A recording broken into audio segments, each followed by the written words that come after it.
हसरी हा मराठी चित्रपट तुम्हाला आठवतो का? या चित्रपटातील हसरीने प्रेक्षकांचे मन जिंकले होते.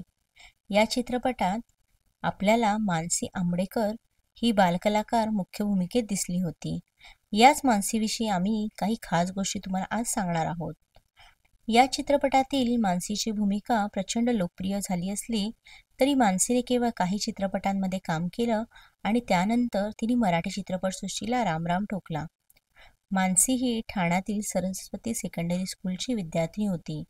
तसेच विनायक वजे कॉलेजमधून तिने आपले कॉलेज शिक्षण पूर्ण केले.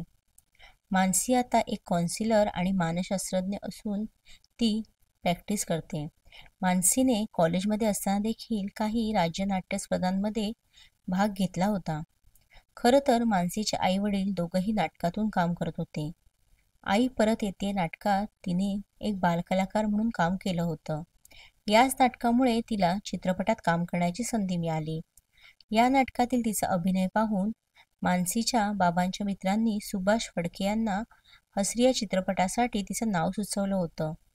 केवळ दुसरीत असताना मानसीने हसरी या चित्रपटात काम केलं.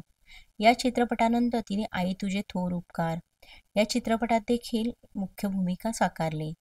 पण त्यानंतर तिने अभिनय क्षेत्रात तिचे करिअर न करता तिने एक वेगळं क्षेत्र निवडलं.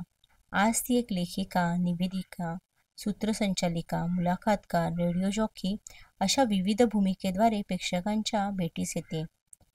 आपला महाराष्ट्र या सह्याद्री वाहिनीवरील कार्यक्रमाचं तिने निवेदन देखील केलं होतं.